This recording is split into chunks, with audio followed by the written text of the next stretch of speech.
దేవునికి మహిమ కలుగును గాక. ప్రభునందు ప్రియమైనటువంటి దేవుని బిడ్డలందరికీ ప్రభునామములో వందనాలు చెల్లించుకుంటూ ఉన్నాను. మరి నా వాయిస్ వినిపిస్తుంది కదా అందరికీ? వినిపిస్తుందన్నా. ఈ సమయంలో మనం ధ్యానం చేస్తూ ఉన్నటువంటి యోహాను రాసినటువంటి పత్రికల్లో మొదటి పత్రిక 2వ అధ్యాయంలోకి మనం వచ్చాము. మరి ఇప్పటి వరకు కూడా 16 భాగాలు 16 ఎపిసోడ్స్ ని మనము మరి 2వ అధ్యాయం 22వ వచనం వరకు ధ్యానం చేస్తున్నాము. మరి ఈరోజు 23, 24, 25 వచనాలు మనం చదువుకొని అందులో ఉన్నటువంటి సత్యాలను మనం ధ్యానం చేసుకుందాం. బైబిల్ ఉన్నవారు దయచేసి అది చదువుకుందాం. 23, 24, 25 వచనాలు. కుమారుని ఒప్పుకొనని ప్రతివాడును తండ్రిని అంగీకరించేవాడు కాడు. కుమారుని ఒప్పుకున్నవాడు తండ్రిని అంగీకరించేవాడు. అయితే మీరు మొదట నుండి దేనిని వింటిరో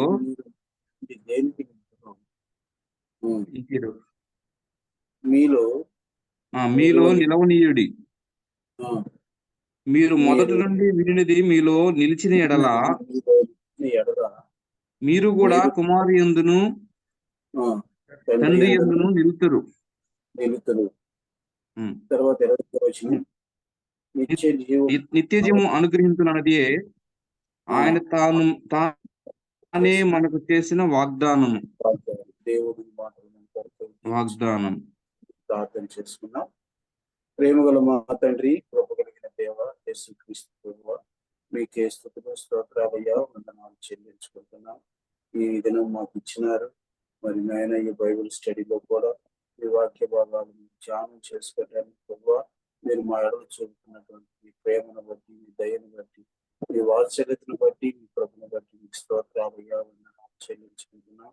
చదువుకున్నటువంటి ఆ 3 వచనాలను మీరు దీవించి ఆశీర్వదించి విడిచి మాకు పంచిపెట్టమని మీకు చేసుకుంటున్నాం. బలహీనుని నిష్ప్రయోజకమైన కూడా మీ ప్రభుత్వ జ్ఞాపకం చేసుకుని మీ యొక్క పునరుద్ధాన శక్తిని బట్టి, మీ ఆత్మీయతను బట్టి మీ వాక్యము ప్రార్థన చేయడానికి సహాయం చేయండి. పరిశుద్ధాత్మ దేవుడుగా మాతో ఉండి, మాలో ఉండి, మా మధ్య నుండి మనం నడిపించండి. మాకందరికీ వినేచేయండి, గ్రహించే హృదయాన్ని దయచేయండి. ఆటంకపరిచే ప్రతి అంధకార శక్తులను, సాతాను శోధనను నజరేయుడైన యేసు నామములో దూరపరచును. ఈ నామానికి మహిమ, ఘనత, ప్రభావం ఆరోపించుకుంటూ యేసు నామములో స్తుతించి ప్రార్థిస్తున్నాము పరమ తండ్రి, ఆమేన్. ప్రియులారా, ఈ సమయంలో మనం చదువుకున్నటువంటి 3 వాక్య భాగాలను చేసుకున్నట్లయితే మరి యోహాను భక్తుడు చాలా ఖరాఖండిగా చెప్తూ ఉన్నారు. మరి 22వ వచనం పోయినసారి కూడా చివరి మాట గుర్తు చేసుకున్నప్పుడు 22వ వచనంలో అంటాడు, యేసు క్రీస్తు కాడని చెప్పువాడు తప్ప ఎవడు అబద్ధికుడు అని ప్రశ్న వేస్తూ తండ్రిని కుమారుని ఒప్పుకొని వీడే క్రీస్తు విరోధి అని చెప్పాడు. అంటే యేసు క్రీస్తును దేవునిగా, దేవుని కుమారునిగా ఎంచని వాడు ఒకటి అబద్ధికుడు అవుతాడు, రెండవది అతడు క్రీస్తు విరోధి అని పోయినసారి మనం గుర్తు చేసుకున్నాం. మరి ఈ సమయంలో మరొక విషయాన్ని 23వ వచనంలో మనం గుర్తు చేసుకోగలుగుతున్నాం. ఏమిటి అదేనంటే ఎరుగని వారు, ఒప్పుకొనని వారు అన్నటువంటి విషయాన్ని చెప్తున్నాడు. ఎవరు ఎరుగనని, ఎవరు ఒప్పుకొనరని అని మనం చూసినట్లయితే అంటున్నాడు, కుమారుని ఒప్పుకొనని ప్రతి వాడును తండ్రిని అంగీకరించేవాడు కాదు. ఎంత స్పష్టంగా చెప్తున్నాడు. అక్కడేమో అబద్ధికుడు అంటాడు, తర్వాత క్రీస్తు విరోధి అంటాడు. అదే సమయంలో ఇక్కడ అంటున్నాడు, మనం చూసినట్లయితే కుమారుని ఒప్పుకొనని ప్రతి వాడు తండ్రిని అంగీకరించేవాడు కాదు. కాబట్టి ఇక్కడ మనం గుర్తు చేసుకోవాల్సింది ఏమిటి అని అంటే, ఈ మా వచనం చదివినప్పుడు ఈ మాటలో ఉన్నటువంటి పరిస్థితిని గుర్తు చేసుకున్నట్లయితే చాలా స్పష్టంగా మనకు ఒక విషయం బయలుపరుచుతుంది. ఏమిటి అని అంటే, ఎవరు ఏమి అనుకున్నా సరే ఇది మాత్రం ఖచ్చితం, ఇది మాత్రం నిజం. ఏమిటి అది అంటే పిల్లరా, దేవుని కుమారుడైన యేసుక్రీస్తును నమ్మి స్వీకరించినటువంటి ప్రతి ఒక్కరూ వారికి దేవుడు లేడు అన్న విషయాన్ని మనం గుర్తు చేసుకోవాల్సిన వారు. చాలా మంది అనుకుంటారు మాకు దేవుడు ఉన్నాడని అనుకోవచ్చేమో, కానీ ఇక్కడ మనం గుర్తు చేసుకుందాం. మరొకసారి విషయాన్ని చెప్తాను. ఒక దైవజనుడు ఈ విషయమై చెప్తూ ఈ మాట అంటూ ఉన్నారు. ఏమిటి అని అంటే, దేవుని కుమారుడైన యేసు క్రీస్తును నమ్మి స్వీకరించని ప్రతి ఒక్కరికి వారి వారి జీవితంలో దేవుడు లేడు అని స్పష్టంగా చెప్తూ ఉన్నారు.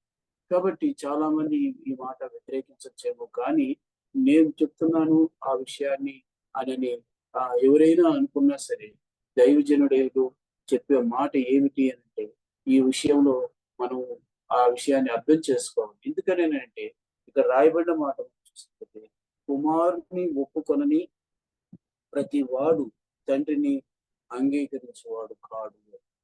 అంటే తండ్రి ఉన్నాడు, కుమారుడు ఉన్నాడు, పరిశుద్ధాత్ముడు ఉన్నాడు. ఆయన త్రియేక దేవుడు.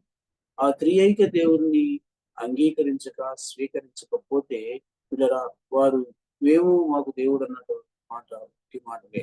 కారణం ఏమిటంటే వారు భ్రమలో ఉన్నారని మనం ఎంచుకోవాల్సి వస్తారు. ఎందుకని అంటే అదొక భ్రమలో వారు ముందుకు సాగుతూ నిజముగా ఈ యొక్క తండ్రిని, కుమారుని, కదండి, పరిశుద్ధాత్ముని అంటే త్రియేక దేవుడు ఆయన ఒక్కటే, కానీ మూడు విధాలుగా మనం విభజించుకున్నప్పుడు పిల్లరా, అలాంటి ప్రభువును అంగీకరించకపోతే వాడు ఎవరు కాదు అని అన్నారంటే, వారు అంగీకరించేవారంటే తండ్రిని అంగీకరించిన వాడు కాదు అన్న సంగతిని మనం గుర్తు చేసుకోవాల్సిన వారు ఉన్నాం. ఎందుకనంటే తండ్రి అయిన దేవుడు పిల్లల జ్ఞాపకం చేసుకున్నట్టయితే ఆయన తన కుమారుని విషయంలో అయి ఉండొచ్చు, కదండి, మన విషయంలో అయి ఉండొచ్చు. ఒక్కటే మనం గుర్తు చేసుకోవాలి, తండ్రి అయిన దేవుడు తండ్రిగా మనకున్నాడు. కాబట్టి మనం ఎప్పుడూ కూడా ఆయన విషయంలో పొరపాటు పడాల్సిన అవసరమే లేదన్న సంగతిని మనం గుర్తు చేసుకోవాల్సిన వారు. మరి ఇక్కడ ఇంత ఖచ్చితంగా మరి యోహాను భక్తుడు చెప్పాడు అని అంటే, ఆయన మనం మొదటి వచనంలో అంటే మొదటి అధ్యాయం మొదటి వచనంలో మనం చూసినప్పుడు ఏమి రాయబడి ఉంది? జీవవాక్యమును కూర్చున్నది ఆది నుండి ఏది వింటనో మేమేది వింటమో, కన్నులారా ఏది చూచితమో, ఏది నిదానించి కనుగొంటమో, మా చేతులు దేనిని తాకి చూచినే అదే మీకు తెలియజేస్తున్నాము అంటే ఇంత స్పష్టంగా ఈ భక్తుడు మన కొరకు ఈ పత్రిక రాసి పెట్టినాడు. పరిశుద్ధాత్ముడు ఈ విధంగా మన ముందు ఈ వాక్యం ఉంచినాడు అని అంటే, వారు యేసయ్యతో కూడా ఉన్నటువంటి ఆ సమయంలో ఏది విన్నారో, ఏది చూచారో, ఏది తాకి చూచారో, ఇవన్నీ కూడా వారు అనుభవించినారు కనుక ఇప్పుడు ఈ వాక్యాన్ని మనం చదువుతున్నటువంటి మనకు ఇది స్పష్టంగా వ్రాయబడే మాట ఏమిటి అని అంటే, తండ్రి అయిన దేవుడు ఉన్నాడు, కుమారుడైన యేసు ప్రభు ఉన్నాడు గనుక దానిని తప్పనిసరిగా ఎవరైతే అంగీకరించారో వారిలో దేవుడు లేడు. వారు తండ్రి విషయంలో చాలా పొరపాటు పడుతున్నారు.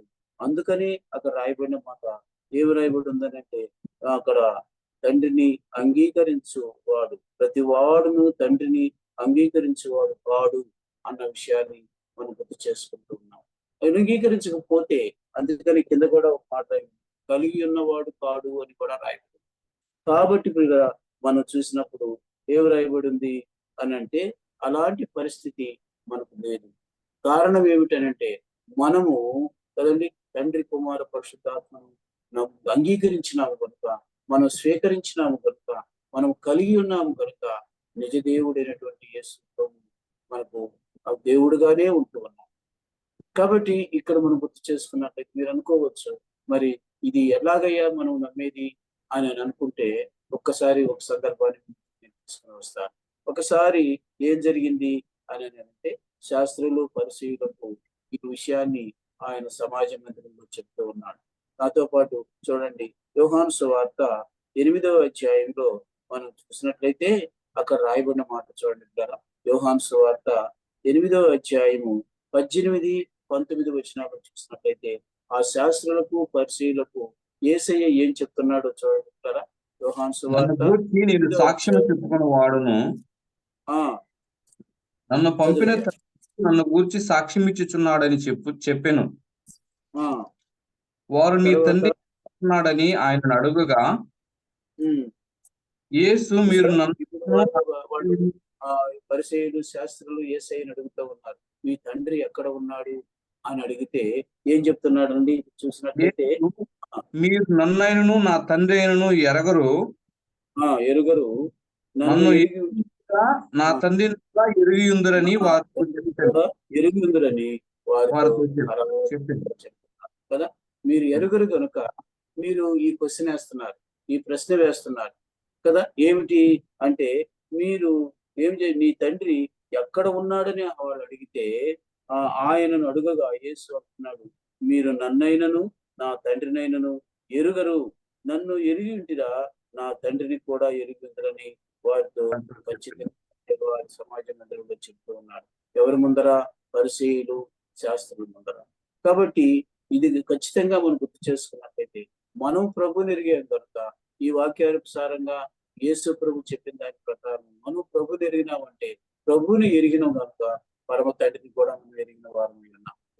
చూసారా ఎంత ఆ ఇబ్బందికరమైనటువంటి పరిస్థితి వాళ్ళకు ఉందో ఒక్కసారి మనం చూసినట్లయితే. వారు నన్ను ఎరగలేదు, అంతేకాదు నన్ను పంపిన తండ్రిని కూడా మీరు ఎరిగిన వారు కాదు, కలిగి ఉన్నవారు కాదు అనని యేసు ప్రభు స్పష్టంగా తెలియజేస్తున్నాడు ప్రభు. అందుకని మనం ఈ విషయంలో అన్ని విధాల మనం చూసినప్పుడు ఆ యొక్క విషయాన్ని మనం గ్రహించి ఆ మరి యోహాను భక్తుడు సెలవిచ్చిన రీతిగా ఏం చెప్తూ ఉన్నాడు అని అంటే, కుమారుని ఒప్పుకొనని ప్రతి వాడును తండ్రిని అంగీకరించేవాడు కాడు అన్న విషయాన్ని మనం గుర్తు చేసుకోవాల్సిన వారు. కాబట్టి నేను మొదటే చెప్పాను కదా, అలాగా అంగీకరించకపోతే వారు నిజ దేవుణ్ణి ఎరిగిన వారు కాదు అన్న సంగతిని, వారికి దేవుడు అన్నవైన వారు ఉన్నా సరే అది వారు దేవుడిని అంగీకరించిన వారు కాదు కనుక అది ఎంత భ్రమ వాళ్ళు అనుకున్నదంట అన్న సంగతిని మనం గుర్తు చేసుకుంటూ ఉన్నాం. ఇక్కడ మనకైతే అలాంటి గొప్ప ఆధిక్యతను దేవుడు అందించారు. కేవలం యేసు ప్రభువును నమ్ముకునే ద్వారా, అంగీకరించుట ద్వారా, రక్షకుడుగా మనం స్వీకరించుట ద్వారా మనకు గొప్ప స్థితిని మనకు దేవుడు దయచేసి ఉన్నాడన్న సంగతిని మనం గుర్తు చేసుకోవాల్సిన వారు. అంతేకాదు పిల్లరా, మరొక దగ్గర కూడా ఏమని అంటున్నాడు మనం చూసినట్లయితే, ఇదే యేసయ్య మరొక దగ్గర ఇదే యోహాను సువార్తలో 16వ అధ్యాయంలో మనం చూస్తే, 16వ అధ్యాయంలో యోహాను సువార్తలోనే ఇంకొక మాట కూడా ఈ విషయాన్ని చెప్తున్నాడు. చూడండి పిల్లరా, ఏమిటి? మీకు అభ్యంతరం వస్తుంది అన్న విషయం చెప్తూ ఇట్లా అంటాడు. 16వ అధ్యాయం మొదటి 3 వచనాల్లో మనం చూసినప్పుడు చూడండి, అక్కడే రాయబడిందో చూస్తే, మీరు అభ్యంతర పడకుండా వలనని ఈ మాటలు మీతో చెప్పుచున్నాను. వారు మిమ్మల్ని సమాజ మందిరంలో నుండి వెలివేయుదురు. చూసారా ఎట్లా ఉందో చూడండి. అప్పుడు కాలంలో ఉన్నటువంటి పరిస్థితి చెప్తూ ఉన్నాడు యేసయ్య. మిమ్మల్ని మీరు అభ్యంతర పడవలసిన అవసరం లేదు, వారు మిమ్మల్ని సమాజ మందిరంలో నుంచి వెలి కూడా వేస్తారు. అయితే చూడండి ఏమంటున్నాడు, మిమ్మల్ని చంపు ప్రతి వాడు తాను దేవునికి సేవ చేయుచున్నానని అనుకున్న కాలము వచ్చుచున్నది. అనుకున్న కాలము వచ్చుచున్నది అన్నాడు. అప్పట్లోనే అన్నాడంటే ఇప్పుడు వచ్చిందా లేదా? ఇప్పుడు జరిగేటటువంటి సంఘటనలు మనం చూసినట్లయితే, వీరు యేసు ప్రభువుని అంగీకరించరు, యేసు ప్రభువుని అలాగే పరమ తండ్రిని అంగీకరించరు, కానీ మాకు దేవుడు ఉండాలంట కదండి. ఇంతటి ఘోరమైన పరిస్థితి. వారు ఏం చేస్తున్నారు అని అంటే, మనల్ని వెలివేయటమే కాకుండా ఇంకొక మాట కూడా చెప్తున్నాడు అక్కడ. ఏమనని అంటే, వారు తండ్రిని నన్ను తెలుసుకొనలేదు కనుక, కదండి, వారు తండ్రిని నన్ను తెలుసుకొనలేదు కనుక వాళ్ళు ఇలాగ చేయుదురు కదండి. ఎలాగ చేస్తారు? ఆయన్ని అంగీకరించినటువంటి, స్వీకరించినటువంటి రక్షకుడుగా మనము ఆయన బిడ్డలుగా మనం ఉన్న పరిస్థితుల్లో మనకు చేసేటటువంటి అభ్యంతరకరమైన పరిస్థితిని 2 చెప్తూ ఉన్నాడు. మొదటిది ఏమిటట అని అంటే, మిమ్మల్ని సమాజంలో నుంచి వెలివేయటానికి కూడా వాళ్ళు వెనుకాడరు. రెండోది చెప్తున్నాడు, మిమ్మల్ని చంపు ప్రతి వాడు ఏమనుకుంటాడంటే, నేను దేవునికి సేవ చేయుచున్నానని అనుకునే కాలం వస్తున్నది అని అంటున్నాడు. కానీ ఇప్పుడు వచ్చే ఉన్నది కదండి. అంటే మనం ఇప్పుడు అనుభవపూర్వకంగా చూస్తున్నాం. మనం ఇప్పుడు అప్పుడు యోహాను భక్తుడు చెప్పిన రీతిగా చెవులారా వింటున్నాం, కనులారా చూస్తున్నాం. ఇప్పుడు ప్రతి దాంట్లో కూడా కదండి. అంటే ఇప్పుడు జరుగుతున్నది యేసయ్య అప్పుడు చెప్పింది అక్షరాలా ఇప్పుడు జరుగుతూ ఉంది. అందుకని యేసయ్య అంటున్నాడు, ఏమంటున్నాడు 3వ వచనంలో, వారు తండ్రిని నన్నును ఏం చేయలేదు, తెలుసుకొనలేదు కనుక వారు తెలుసుకోలేదు కనుక ఇలాగ చేయుదురు. ఇలాగ చేస్తాను. అంటే వీళ్ళకి ఏమి లేదు, మేము దేవునికి ఏదో సేవ చేస్తున్నాము అని అనుకుంటారు కానీ వాళ్ళు ఎంత, అందుకనే మొదటి చెప్పు భ్రమలో ఉన్నారు వాళ్ళు కదండి. ఆ భ్రమలో ఉండి తండ్రిని కుమారుని త్రియేక దేవుణ్ణి వాళ్ళు అంగీకరించిన పరిస్థితిలో ఉంటున్నారు. అందుకనే వారు తండ్రి వారు కారు అని యోహాను భక్తుడు ఖచ్చితంగా చెప్పేస్తున్నాడు. దయచేసి ఈ విషయాన్ని మనం మనసులో పెట్టుకొని ముందుకు సాగినప్పుడు నిజముగా మన యొక్క పరిస్థితి రాబోయే దినాల్లో ఒకవేళ ఈ లోక సంబంధంగా ఇబ్బందులు ఉన్నా సరే పర సంబంధంగా దేవుడు మనకు గొప్ప ఆధిక్యతను ఇచ్చినాడన్న సంగతిని మనం గ్రహించాల్సిన వారు.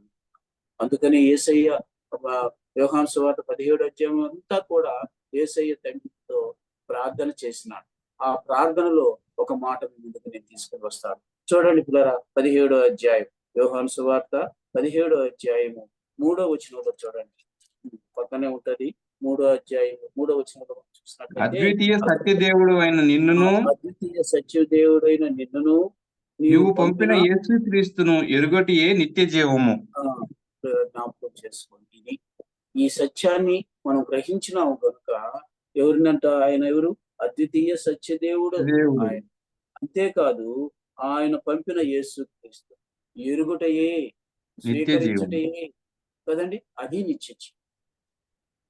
కాబట్టి మనకు ఎంతటి ధైర్యాన్ని ప్రభు ఇస్తున్నాడో ఒకసారి మనం చూసినట్లయితే నిజముగా మనం ఎంత ధన్యులమో ఒకసారి ఆలోచన చేయాలని ప్రభు పేరట మీకు మనం చేస్తున్నాం.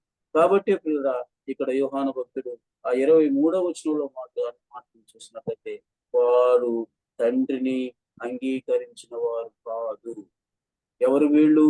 ఎందుకనేనంటే ఆ మాటలో ఉన్నటువంటి పరిస్థితి ఏంటి? కుమారుని ఒప్పుకొనని ప్రతి వాడు, అంటే యేసయ్య నేను దేవుని కుమారుడు అంటే వీళ్ళు ఒప్పుకోరు. అప్పుడు గాని ఇప్పుడు గాని శాస్త్రులు గాని పరిసయ్యులు గాని ప్రస్తుతం ఉన్నటువంటి మతోన్మాదులైన అంగీకరించరు, ఒప్పుకోరు. అందుకని వారిని గురించి అంత కఠినంగా ఆ చెప్తూ ఉన్నాడు. ఏమనని ఏమంటున్నా, అంగీకరించేవాడు ప్రతి వాడును తండ్రిని అంగీకరించేవాడు కాడు, కుమారుని ఒప్పుకునేవాడు తండ్రిని అంగీకరించేవాడు. మనం తండ్రిని అంగీకరించినాం కదండి. తండ్రి కుమార పరిశుద్ధాత్మ అనేటటువంటి ఆ త్రియేక దేవుడు మనకి ఎల్ల వేళలా మనకు తోడుగా ఉన్నాడు కనుక మనం అంగీకరించినాము, ఆయన బిడ్డలుగా చేయబడ్డాము, ఆ పరలోక రాజ్యానికి మనం వారసులుగా చేయబడ్డాము. ఇంకొక మంచి గొప్ప విషయం ఏమిటంటే ఆయన జీవ గ్రంథంలో మన పేర్లు లిఖించబడి ఉన్నాయి. ఎవరైతే ఆయన్ని మనం అంగీకరించినామో వారికి ఎంతటి ఆధిక్యత ఉందన్న సంగతిని మనం గ్రహించాలని ప్రభు పేరట మీకు మనం చేస్తున్నాం. సహోదరుడా సహోదరి, ఈ విషయాన్ని మనసులో ఉంచుకుంటే ఎంత నిబ్బరమైనది, ఎంత ధైర్యాన్ని ఇస్తుందో ఒక్కసారి ఆలోచన చేయండి. అందుకని ఇప్పుడు 23వ వచనంలో మనం చూసినట్లయితే కదా, ఈ యొక్క క్రీస్తు విరోధులు ఎంతగా వారు అంగీకరించకుండా ప్రభువుని దూరం చేసుకొని అలాగా మనల్ని హింసిస్తూ కదండి, వారు అభ్యంతరపరుస్తూ వెలివేయుతూ ఇంకా చెప్పాలి అని అంటే అక్కడే యేసయ్య చెప్తున్నాడు. ఏమని చెప్తున్నాడు అని అంటే, మిమ్మల్ని చంపుటకు కూడా అది దేవుని సేవ అనుకుంటున్నారు కదా. ఇదే మనస్తత్వంలో ఉన్నారు ఇప్పుడు కూడా అనేక మంది. ప్రభుని ఎరగని వారు, తండ్రి కుమారుని అంగీకరించిన వారు. కాబట్టి పిల్లరా, మనం ఎంతో ప్రార్థన బలము కలిగి ముందుకు, శక్తి కలిగి మనం ముందుకు సాగాల్సిన వారు. ఇది 23వ వచనంలో మనం గ్రహించేది. 24వ వచనానికి వద్దాం. చూడండి పిల్లరా, వల్ల 24వ వచనంలో మనం చూసినట్లయితే నిత్య జీవము అనుగ్రహించిన 24. అయితే మీరు మొదటి నుండి దేన్ని వింటిరో అది మీలో నిలవనీయుడి. మీరు మొదటి నుండి వినినది మీలో నిలిచిన ఎడల మీరు కూడా కుమారుని యందును తండ్రి యందును నిలుచురు. ఎంత గొప్ప మాట అంటున్నారు చూడండి, నిలిచి ఉండటం.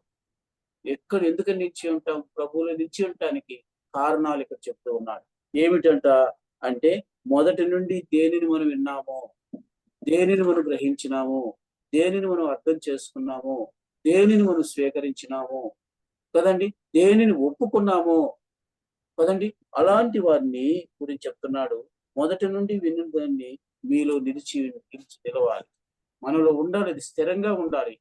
మధ్య మధ్యలో అలా ఇలా మనము ఆ అలలలాగా కొట్టుకుని పోకూడదు కదండి. ఎటు గాలి మొలితే ఆ గాలికి వెళ్ళిపోవటం కాదు. ఇది చాలా స్థిరమైనటువంటి పద్ధతి. విశ్వాసికి ఉండవలసినటువంటి ఈ స్థిరమైనది నిలిచి ఉండుట. ఏ దానిలో నిలిచి ఉండాలి? మొదటి నుండి ఏదైతే మనము విన్నామో, ఏది గ్రహించినామో, ఏది అంగీకరించినామో దానిలోనే మనం నిలిచి ఉండాలి. కానీ అలాగంట ఇలాగంట దానివల్ల ఉపయోగం లేదంట అనేటువంటి వేరే వారి మాటలు, లేకపోతే సాతాను యొక్క, అపవాది యొక్క, క్రీస్తు విరోధి యొక్క, అబద్ధికుడి యొక్క మాటలు మనము ఏ మాత్రం కూడా మనం చెవిని పెట్టకూడదు. మన హృదయంలోనికి, మన మనసులోనికి, మన తలంపుల్లోనికి అవి రాకూడదు. వచ్చినాయి అని అంటే వాడు మనల్ని మోసపుస్తున్నాడని లెక్క, ఆ మోసంలో మనం పడిపోయినామని లెక్క. అందుకని ఇక్కడ స్పష్టంగా చెప్తున్నాడు, ఎందులో నిలిచి ఉండాలి మనము అని మనం చూసినట్లయితే అంటున్నాడు, మొదటి నుండి దేనిని వింటిరో కదండి, అది మీలో నిలువనీయుడి. మీరు మొదటి నుండి వినినది మీలో నిలిచిన మీరు కూడా కుమారుని యందును తండ్రి యందును నిలుతురు. తండ్రి కుమారుని యందు మనం నిలిచి ఉండాలంటే మొదటి నుండి ఏమి ఎరిగినాం కదండి, మొదటి నుంచి ఏమి విన్నాం, మొదటి నుంచి మనం ఏమి తెలుసుకున్నాం అన్న విషయాన్ని మనం ఇప్పుడు చూద్దాం. చూడండి పిల్లలు, మనం చూసుకున్నట్లయితే రోమీయులకు రాసిన పత్రిక 10వ అధ్యాయంలో చాలా సార్లు మనం సువార్త చెప్పేటప్పుడు, ఎవరైనా తీర్మానం చేసేటప్పుడు ఈ మాట ఉపయోగిస్తాం. 10వ అధ్యాయము 9వ వచనంలో మనం చూసినప్పుడు అక్కడ ఏం రాయబడిందో చూడండి. అదేమనగా యేసు ప్రభు అని నీ నోటితో ఒప్పుకొని యేసు ప్రభువని నీ నోటితో ఒప్పుకొని దేవుడు మృతుల్లో నుండి ఆయన లేపినని నీ హృదయమందు విశ్వసించిన ఎడల ఏం చేయాలంట? నీ హృదయంలో విశ్వసించిన ఎడల నీవు రక్షింపబడదు. ఏం చేయబడతాము? ఇది మొదటిగా మనం మొదటి నుండి మనం ఒప్పుకున్నది ఇదే, మొదటి నుండి మనం తెలుసుకున్నది ఇదే, మొదటి నుంచి మనం అంగీకరించింది ఇదే, మొదటి నుంచి మనం తీర్మానం చేసుకున్నది కూడా ఇదే.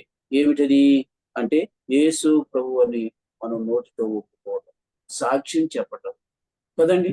అది లేకపోతే మనం మొదటి నుంచి ఎరిగిన వారం కాదు లెక్క.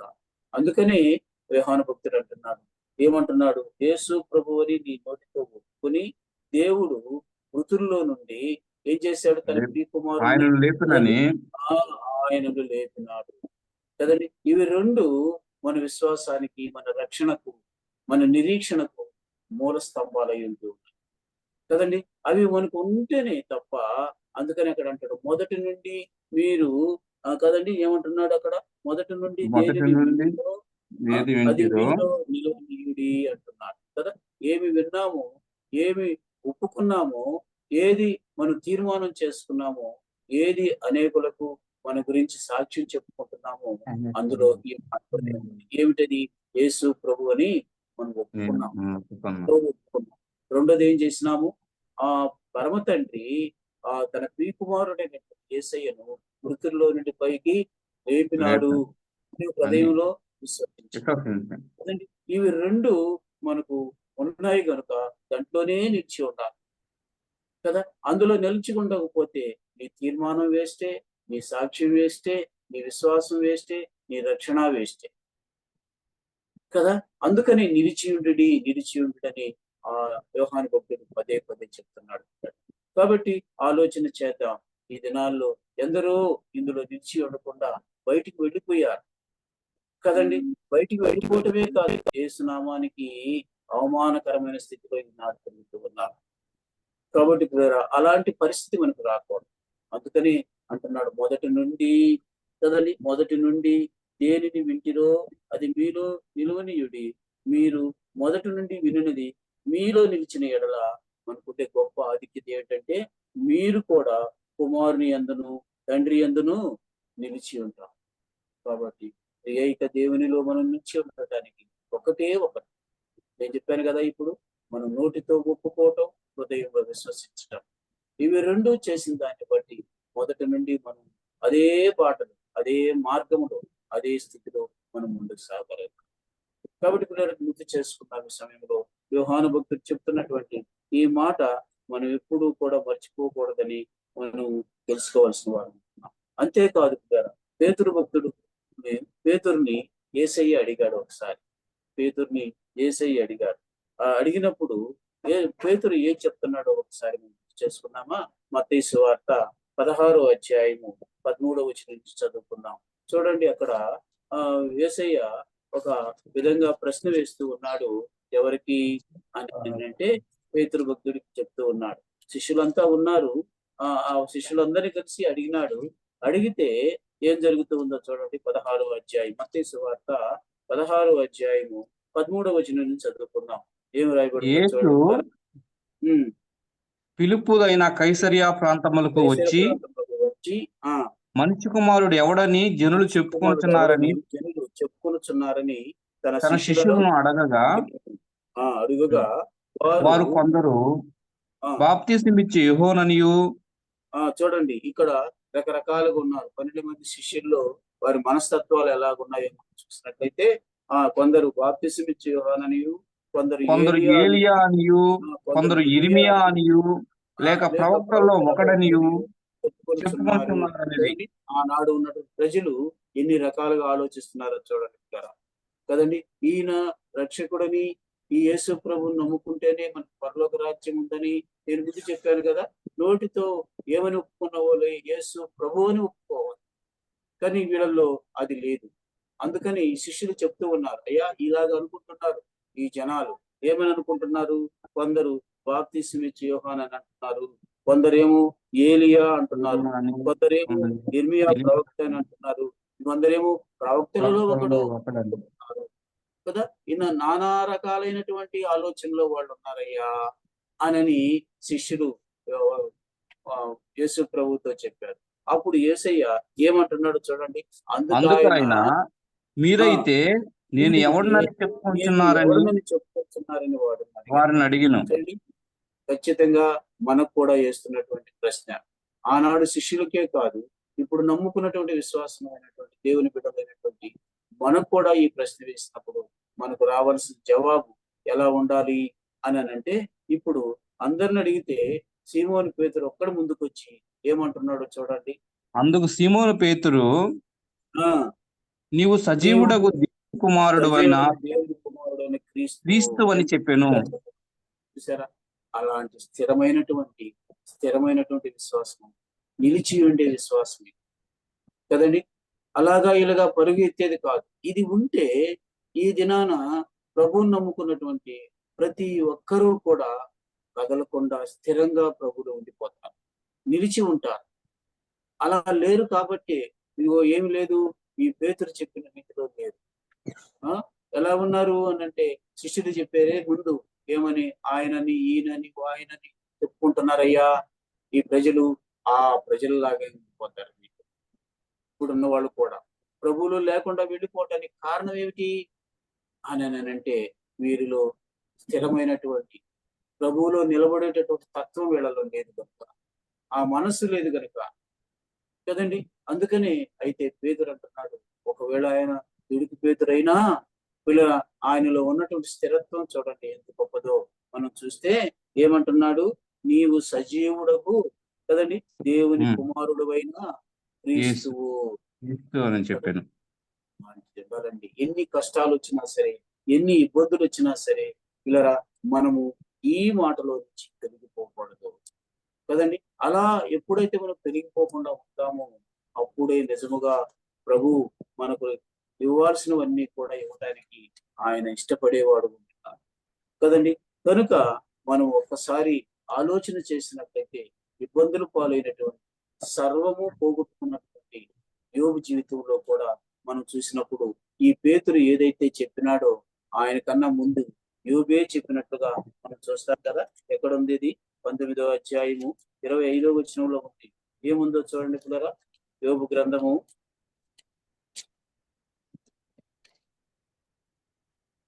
19వ అధ్యాయము 25వ వచనంలో ఈ మాట రాయబడి ఉంది.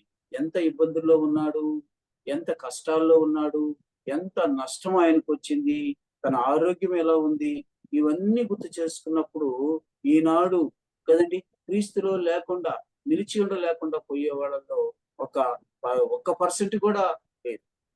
కానీ యోబుకి ఎలాంటి పరిస్థితి, యోబుకు వచ్చినటువంటి ఆ పరిస్థితిని చూసినప్పుడు అందులో 1% కూడా లేదు, బయటికి పోయేవాడు. కానీ యోబు ఎలా నిలబడ్డాడో చూడండి. 25వ వచనంలో ఉంది. 19:25లో ఏం రాయబడి ఉందండి? అయితే నా విమోచకుడు సజీవుడనియు సజీవుడనియు తర్వాత ఆయన భూమి మీద నిలిచిననియు నేను ఎరుగుదును. ఈ మాట ప్రతి విశ్వాసిలో ఉండాలి, ప్రతి దేవుని బిడ్డలో ఉండాలి కదండి. ప్రతి యేసయ్యను నమ్ముకున్న వారిలో ఈ మాట ఉండాలి. నష్టము, కష్టము, శ్రమ, బాధ, అవమానం కదండి ఎన్ని వచ్చినా సరే, ఆరోగ్య పరిస్థితి క్షీణించిపోయినా సరే, ఈ యోబు చెప్పినట్టుగా అదే కదా పేతురు కూడా ఏమని చెప్పినాడండి? ఏమంటారయ్యా మీరు అనని 12 మంది శిష్యులను అడిగితే వాళ్ళలో ముందుకు వచ్చి పేతురు అంటున్న మాట ఏమిటంటే, నీవు సజీవుడు దేవుని కుమారుడు అయినా క్రీస్తు అని చెప్తున్నాను కదా. యోబు మాట ఈ మాట ఒకటేగా లేదు. ఒకసారి ఆలోచన చేయండి. ఇంకా చెప్పాలి అంటే అప్పటికి ఇంకా తడబడలేదు మరి పేతురు కదండి. అయినా కూడా ఆనాడు యోబు ఏ మాట అయితే చెప్పినాడు, ఏంది, నా విమోచకుడు సజీవుడైనా కానీ సజీవుడు తరువాత ఆయన భూమి మీద నిలిచినని నేను ఎరుగుదును అంటున్నాను. ఎంత నిరీక్షణ ఉంది, ఎంత విశ్వాసం ఉంది వీళ్ళ జ్ఞాపకం చేసుకుందాం. ఇదేనా ఒక్కొక్క మాటకు ఎలా ఉన్నాయి మనకు మన జీవితంలో స్థిరపడటానికి, ప్రభువులో నిలబడటానికి, ప్రభువు కొరకు జీవించటానికి ఇవన్నీ కూడా మనకు ఎంతో ధైర్యాన్ని చేయగా ఉన్నాయా లేవా ఆలోచన చేయలేరా? కాబట్టి సహోదరుడా, సహోదరి, వీరిద్దరి మాటలు విన్నప్పుడు నిజముగా మనము యోహాను భక్తుడు తన పత్రికలో రాసిన మాటను చూసినట్లయితే, మొదట నుండి దేనిని వింటిరో అది మీలో నిలవనీయుడి కదండి. మొదటి నుంచి మనం ఏవైతే తీర్మానం చేసుకున్నామో అందులో మనము ఏం చేయబడాలి, నిలిచి ఉండాలి.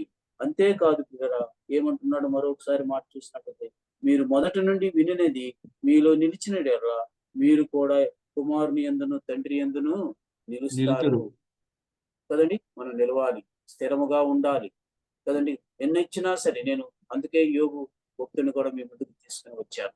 పేతురు అన్న మాట కన్నా కూడా యోబు భక్తుడు అన్న మాట హృదయాల్లో ముద్ర వేయబడాలి. అలాగా మనం చూసినట్లయితే అందుకే ఒక్కసారి మనం గుర్తు చేసుకున్నప్పుడు ఇదే మాట మనం ఒకసారి గుర్తు చేసుకుంటే, యోహాను భక్తుడు చూడండి, యోహాను సువార్తలో 6వ అధ్యాయంలో మరొక మాట మనం గుర్తు చేసుకుందాం. ఏం రాయబడిందో చూడండి కదా. 6వ అధ్యాయంలో చూసినట్లయితే ఇలాగా రాయబడి ఉంది. యోహాను సువార్త 6వ అధ్యాయము 67వ వచనం చదువుకుందాం. యోహాను సువార్త 6వ అధ్యాయము 67వ వచనం నుంచి. కాబట్టి యేసు మీరు కూడా వెళ్ళిపోవాలని ఉన్నారా?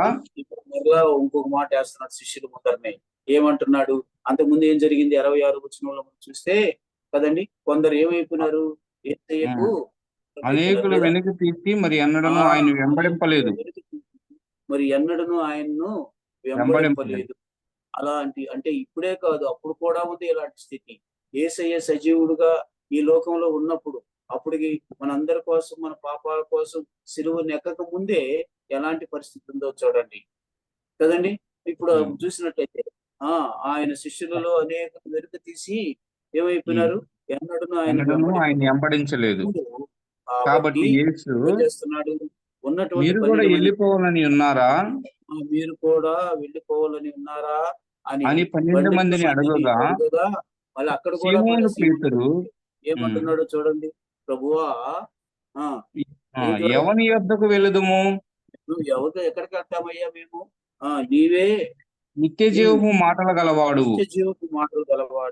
నీవే దేవుని పరిశుద్ధుడు అని మేము విశ్వసించి ఎరిగి ఉన్నామని ఆయనతో చెప్పాను. ఎంత గట్టి మాటలు చెప్తున్నాడు. బాగా ఆలోచన చేయండి. ప్రతి విశ్వాసిలో, ప్రతి దేవుని బిడ్డలో, ఈ సహోదరుడా, సహోదరి, పెద్దవారైనా చిన్నవారైనా యవనస్తులైనా గ్రహించాల్సింది ఇదే. ఏమిటి అని అంటే ఇంత ఖచ్చితంగా మనం ప్రభువులో నిలిచి ఉండాలి. దానికోసమే ఇన్ని మాటలు చెప్తున్నాం కదండి. ఎలా నిలిచి ఉన్నాడో చూడండి, పెద్దగా చెప్తున్నాడు. మీరు వెళ్ళిపోతారా వాళ్ళలాగా అని అంటే ఆయన అంటున్నాడు, మేము ఎక్కడికి వెళ్తామయ్యా, ఎక్కడికి వెళ్ళగలము కదండి. ఎందుకని అంటే కదా, నీవే ఎవరి నిత్య జీవపు మాటలు గలవాడు, నిత్య జీవపు మాటలు గలవాడు, కలవాడు నీవే, నీవే దేవుని దేవుని పరిశుద్ధుడు పరిశుద్ధమని మేము విశ్వసించి ఎరిగి ఉన్నామని ఎరిగి ఆయన. ఉన్నాము, నిలిచి ఉన్నాము కదండి అని యేసయ్యతో చెప్తూ ఉన్నాడు. ఎంత గొప్ప మాటలు ఒక్కసారి ఆలోచించి గారా జ్ఞాపకం చేసుకుందాం. ఈ దినం ఎంత స్థిరంగా మనం ఉంటే అంతగా దేవుడు ఆశీర్వదిస్తాడు కదండి. ఈ లోక సంబంధమైనవి కానీ పర సంబంధమైనటువంటి ఆశీర్వాదాలన్నీ మన మీద కుమ్మరించడానికి ఆయన రెడీగా ఉన్నాడు. మనం ఎప్పుడైతే వేగ్గా ఉంటామో కదండి, దేవుని పని చేసేవాళ్ళమని చెప్పుకుంటూ కదండి, దేవుని దాసులమని చెప్పుకుంటూ, దేవుని జత పరివారం అని చెప్పుకుంటూ కదండి, దేవుని పనిలో మనం పాలు పంపుడు పొందకపోతే కదండి ఎలాగా ఈ మాట చెప్పగలుగుతాం? ఒకసారి ఆలోచన చేయండి. ఒక 10 నిమిషాలు దేవుని వాక్యంలో మనం నిలబడలేకపోతే జీవితాంతం ప్రభులో ఏమి నిలబడగలుగుతాం కదా. ఎందుకు నేను ఆ మాట చెప్తున్నానంటే, మరి పరారైపోయినారు కొంతమంది, మరలా దగ్గరికి కూడా రాలేదు. మరి ఉన్నవారు గురించే ప్రభు అడుగుతున్నారు, మీరు కూడా వెళ్ళిపోతారా? ఈ ప్రశ్నకి జవాబు ఏమిటి? ఇప్పుడున్నటువంటి సజీవులుగా ఉన్నటువంటి మనకు ఈ ప్రశ్న వేస్తాం, మనం ఎలా ఉంటాం? పేతురులాగా ఆ మాట మాట్లాడగలము, లేక మౌనంగా ఉండిపోతామా అనేది ఈ దినాన ఈ యొక్క 24వ వచనంలో ఉంటున్నటువంటి నిలువుడిని ఎందుకు సార్లు 2 సార్లు ఎందుకు చెప్పాడు? ప్రభువులో ఉండండి, కుమారుని తండ్రిలో మీరు నిలవండి అని చెప్తున్నాడు. అని అంటే ఇలాంటి స్థిరమైనటువంటి మనస్సు, స్థిరమైన హృదయం, స్థిరమైన బుద్ధి మనలో ఉండాలనేది దేవుని యొక్క ఉద్దేశం. అందుకే ప్రియుల యోహాను భక్తుడు కూడా తన పత్రికలో అలా రాస్తూ ఉన్నాడు. ఏమని అంటున్నాడు? నీవే దేవుని పరిశుద్ధుడవని మేము విశ్వసించి కదా, అందరినీ కలుపుకున్నాడు పేతురు కదండి. మేము విశ్వసించి ఎరిగి ఉన్నామని ఆయనతో చెప్పాను కదా. బాగా ఆలోచన చేసినట్లయితే కదా, అందుకని ఆ 69వ వచనం మనం చూసినప్పుడు నిజమే అలా ఉండాలని, స్థిర బుద్ధి కలిగి నిలిచి ఉండాలని దేవుడు కోరుకుంటున్నాడు.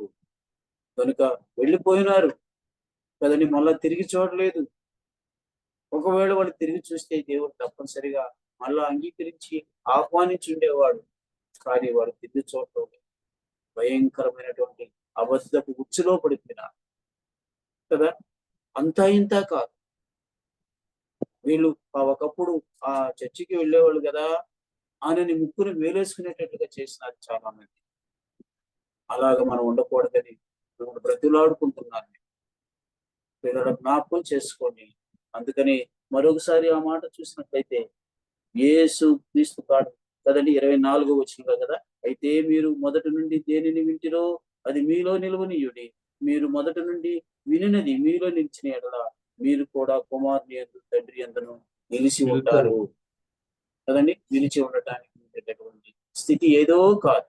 మొదటి నుండి మనం ఏం అంగీకరించాము, ఏది విశ్వసించామో, ఏ తీర్మానం చేసుకున్నామో దానిని స్థిరముగా ప్రభు వచ్చేంత వరకు, మనం ప్రభు దగ్గరికి వెళ్ళేంత వరకు కూడా నిలవబడాల్సి ఉండదన్నది విషయాన్ని మనం గుర్తు చేసుకోవాల్సిన. ఇది 24వ వచనం పిల్లరా. 25వ వచనానికి వెళదాం. చూడండి, 25వ వచనంలో ఇక్కడ గొప్ప వాగ్దానం మనకు ఉన్నది. చూస్తారా? 25వ వచనం, నిత్యజీవము అనుగ్రహించునన్నది అనుగ్రహించునన్నది ఆయన తాను మనకు చేసిన వాగ్దానము, చేసిన వాగ్దానం కదండి. అక్కడ దాకా చెప్పాడు. ఆ తర్వాత ఇప్పుడు చెప్తున్నాడు, మనం నిలిచి ఉంటే ఏం దొరుకుతుంది మనకు? ఇప్పుడు చెప్పండి, 25వ వచనం ఏం చెప్తున్నాడు? ఏం దొరుకుతుంది మనకు? నిత్య జీవం, నిత్య జీవం కదండి. చూసారా ఎంత ఇదిగా మనకు ఆ యోహాను భక్తుడు మనం పురుకొల్పుతున్నాడు, జీవము చేస్తున్నాడు. పరిశుద్ధాత్మ కృప మనతో కూడా ఉండాలని ఆయన ఇష్టపడుతున్నాడు. అందుకని అయ్యా మీరు నిలిచి ఉంటే ఏ వాగ్దానం ఉంది మనకు? ఏ వాగ్దానం ఉంది మనకు? నిత్య జీవము కదండి. ఏమంటున్నాడు? నిత్య జీవము అనుగ్రహించునని ఆయన తానే మనకు చేసిన వాగ్దానం. ఈ ప్రామిస్ ఎప్పుడో ఇచ్చినాడు. మొదటి నుండి మనం ఏం అంగీకరించినాము, ఏ ప్రభువును మనం సొంత రక్షకుడికి అంగీకరించినాము, అప్పుడే ఆయన జీవ గ్రంథంలో మన పేరు రాయటమే కాదు, నిత్య జీవం మనకు ఆయన ఇచ్చేసినాడు. అందుకని ఒక మాట అంటాడు కదా, ఎఫ్సీలకు రాసిన పత్రిక చూడండి, అది గుర్తుకొస్తుంది. ఎక్కడున్నామంట మనం ఇప్పుడు అని అంటే 2వ అధ్యాయంలో చూడండి పిల్లరా. ఎఫ్సీలకు రాసిన పత్రిక 2వ అధ్యాయము 7వ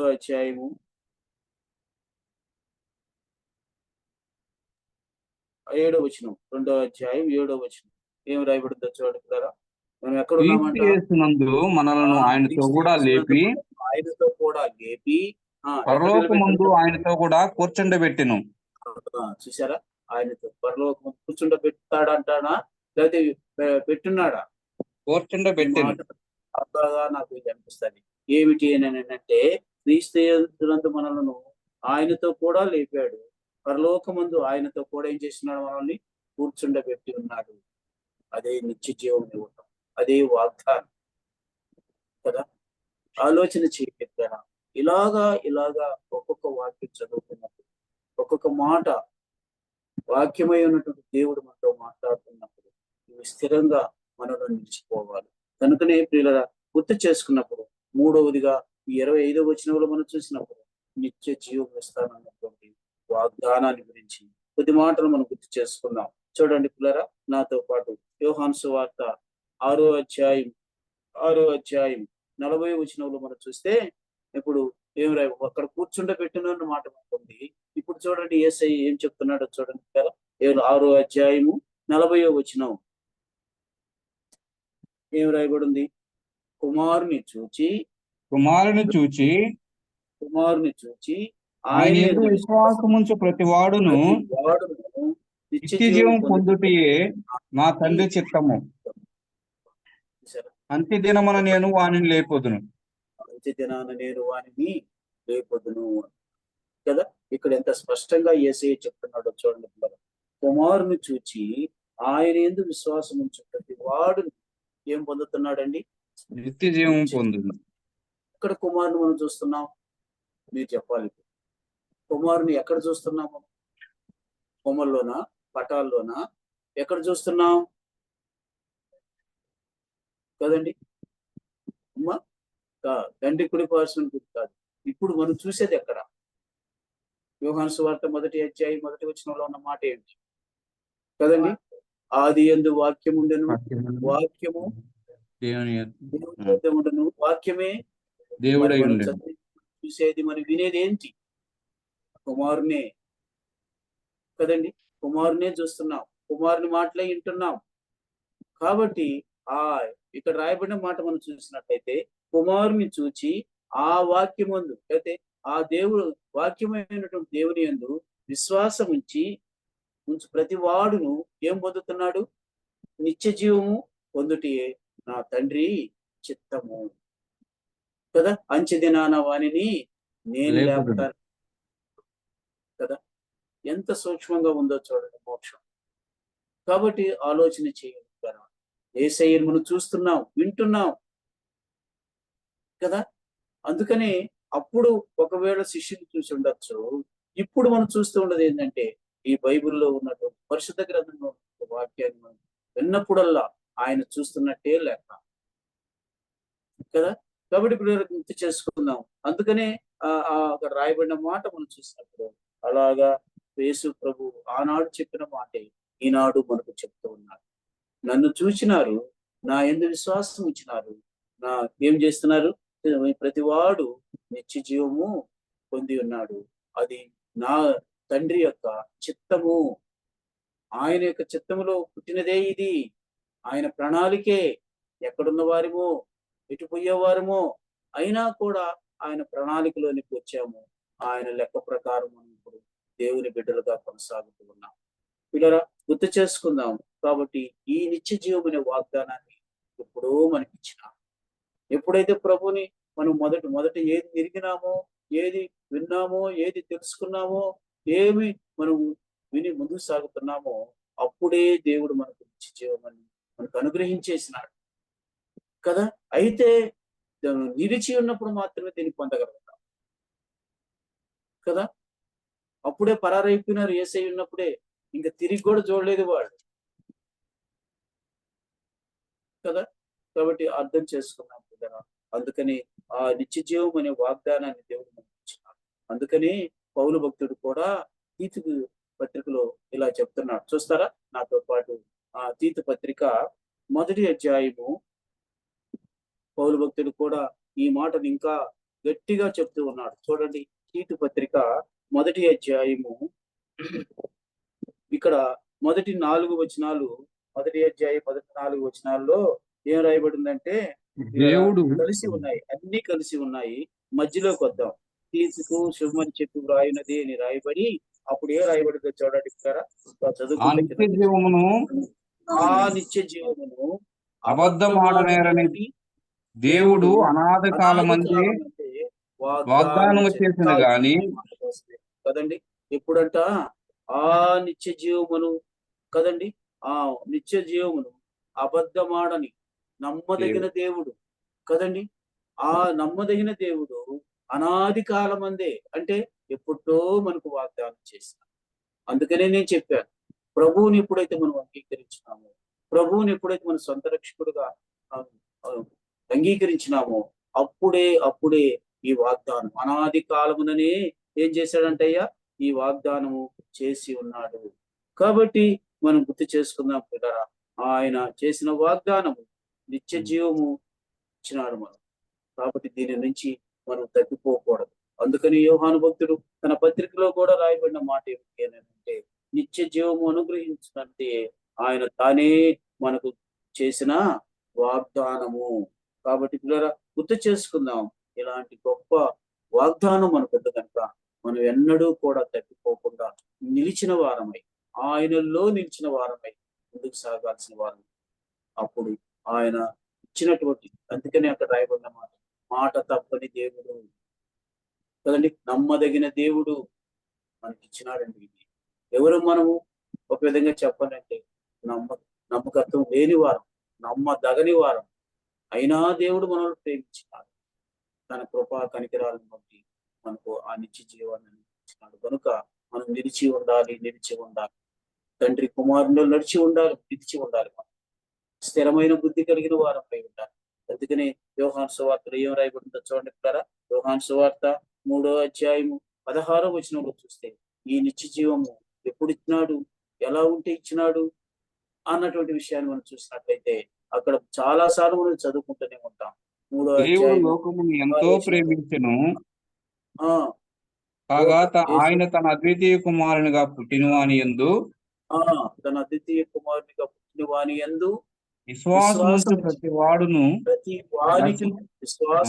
ప్రతి వానికి ఏమనుగ్రహిస్తున్నాడు, నిత్య జీవం పొందినట్లు, నశించకుండా నిత్య జీవం పొందినట్టు ఆ ఆయనను అనుగ్రహించాడు, ఆ కుమారుని మనకు అనుగ్రహించినాడు కదండి.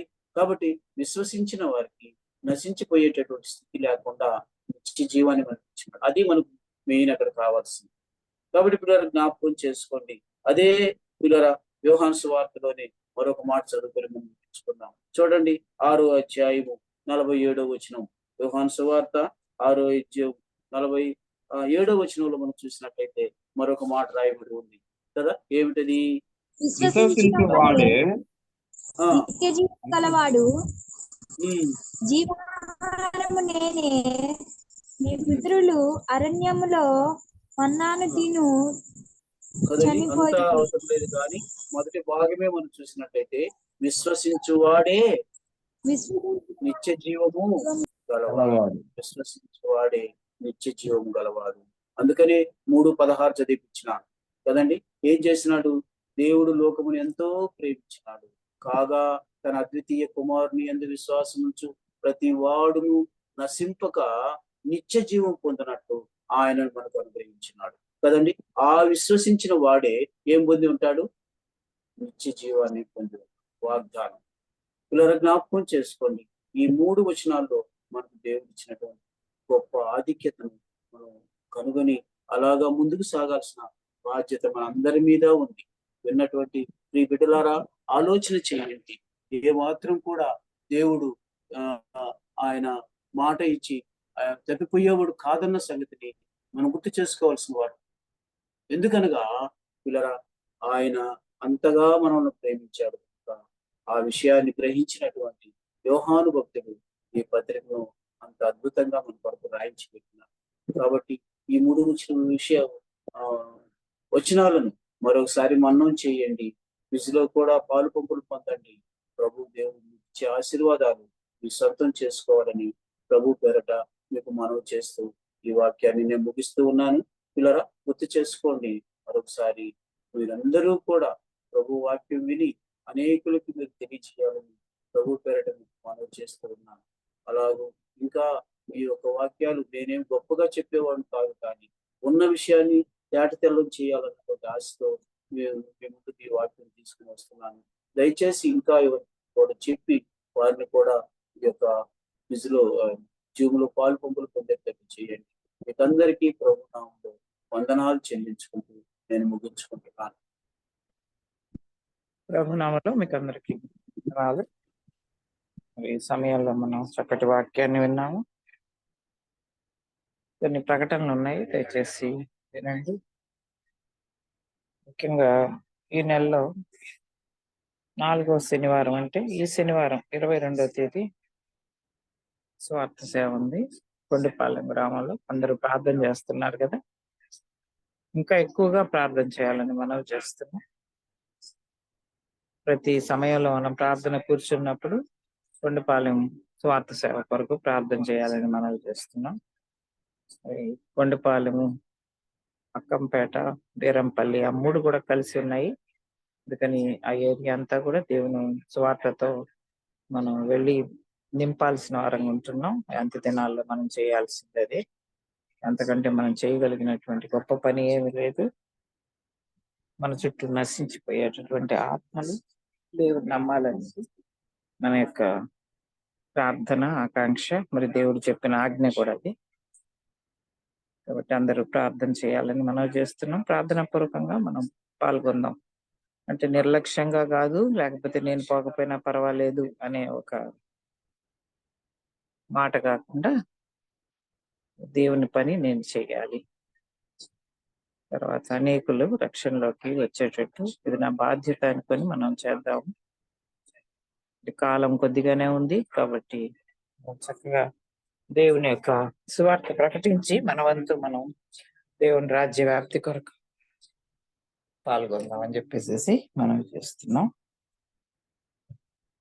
మరి ఇంకా అనారోగ్యంగా ఉన్న వారి కొరకు కూడా ముఖ్యంగా వృద్ధుల్ని జ్ఞాపకం చేసుకోండి. ఇంకా ప్రతి సంఘంలో ఉండే సేవకులందరినీ జ్ఞాపకం చేసుకోండి. యోసేపన్న కోసం అయ్యవారు, ప్రేమరాజన్న, మహిమరాజ, అలాగే సురేష్ కొరకు, తర్వాత రాజకుమారు ఫ్యామిలీస్ అన్నిటి కొరకు కూడా ప్రార్థన చేయండి.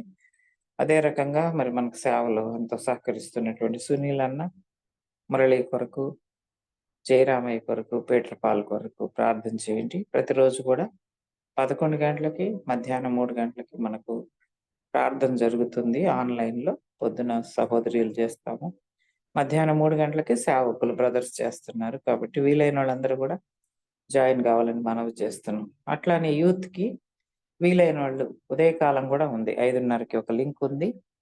మరి అందులో జాయిన్ అయితే ప్రార్థన చేయొచ్చు.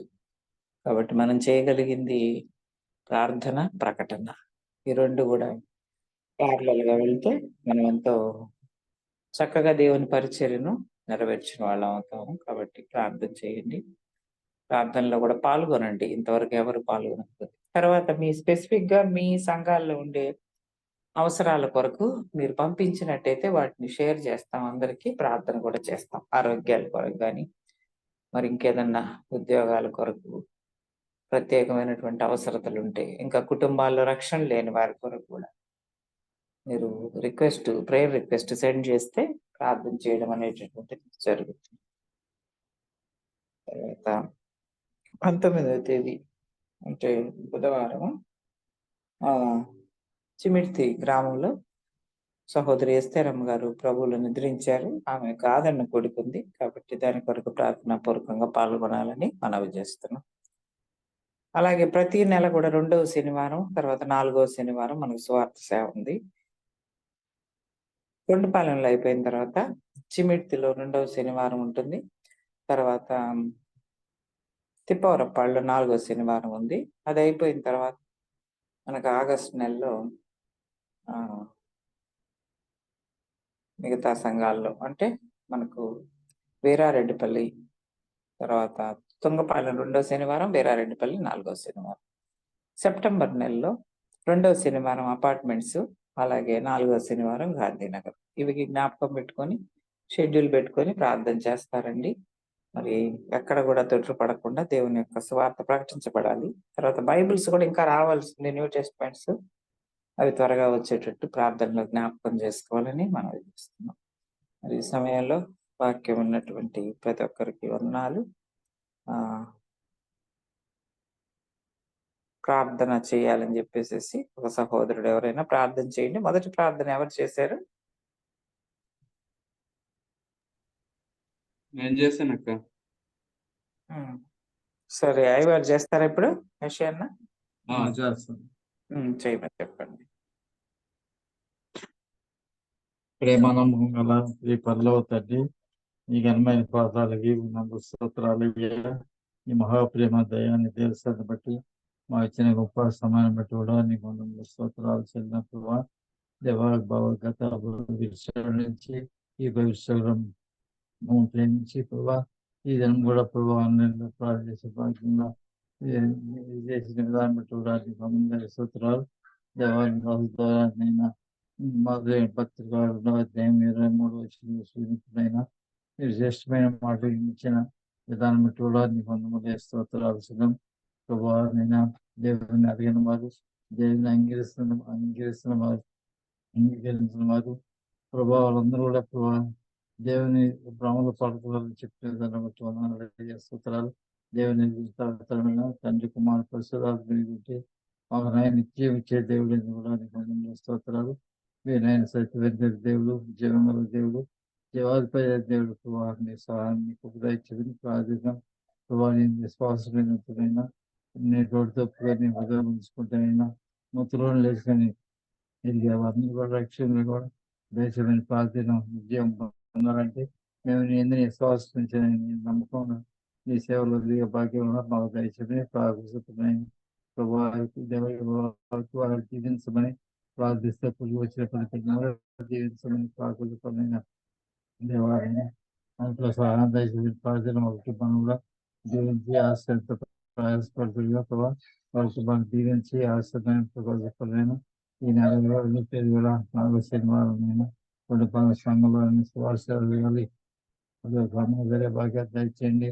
ఆ దినం తేటైన వాతావరణం కూడా దయచేయమని ప్రార్థన స్థానిక మందిలో అందరూ సమకూర్చే భాగ్యం దయచేయండి. అయినా దేవాలయంగా ప్రభావమైన సేవలు బట్టి ఆ దేవుడి సంఘాలు బట్టి కూడా మాకు గురించి రకాల భాగ్యం దయచేయండి. ఆ దినం తేటైన వాతావరణం దయచేయండి ప్రార్థన ఎలాంటి ఇబ్బంది లేకుండా ఆటకం పరిశ్రమకు ప్రభావాలు నిజమైన దేవుడి ఈ సన్నివేశ భాగ్యం దయచేసి ప్రార్థన మీరు నా తండ్రి కుమార పరిశుద్ధాత్మ అందరూ వచ్చి వస్తారని అందరూ పెరిగే భాగ్యం దయచేసి ప్రార్థన ప్రభావం ప్రార్థన సంఘాల్లో సేవలు పట్టుకోవడం సేవలు కూడా దీవించండి. లేకుండా మంచి ఆరోగ్యం దయచేయండి. వృద్ధాపుల పిల్లలు జ్ఞాపకం చేసుకుని కావాల్సిన బలాలు దయచేయండి. పరిసరాలు కూడా జ్ఞాపకం చేసుకుని అన్నింటిలో సహాయం దయచేసి ప్రార్థిస్తున్నాయి. వాహనాలు అందరూ కూడా పాల్పొందికి ప్రభావానికి పాల్పొందే భాగ్యం దయచేసి ప్రార్థన మా దేవాన్ని మా ప్రభావం చనిపోయి సమాధి చేయబడి 3 దినం మృత్యులైన అందరూ పెరిగే భాగ్యం దయచేసి ప్రార్థన ఈ కుటుంబాన్ని జ్ఞాపకం చేసుకుని ఎంత పైన కుటుంబాన్ని కూడా జీవించండి. కుటుంబం అందరూ కూడా జీవన ప్రార్థన అన్ని విషయాలు ప్రవర్తించుకొని వేస్తున్నాము ప్రార్థించి అడిగి వెళ్ళవు తండ్రి.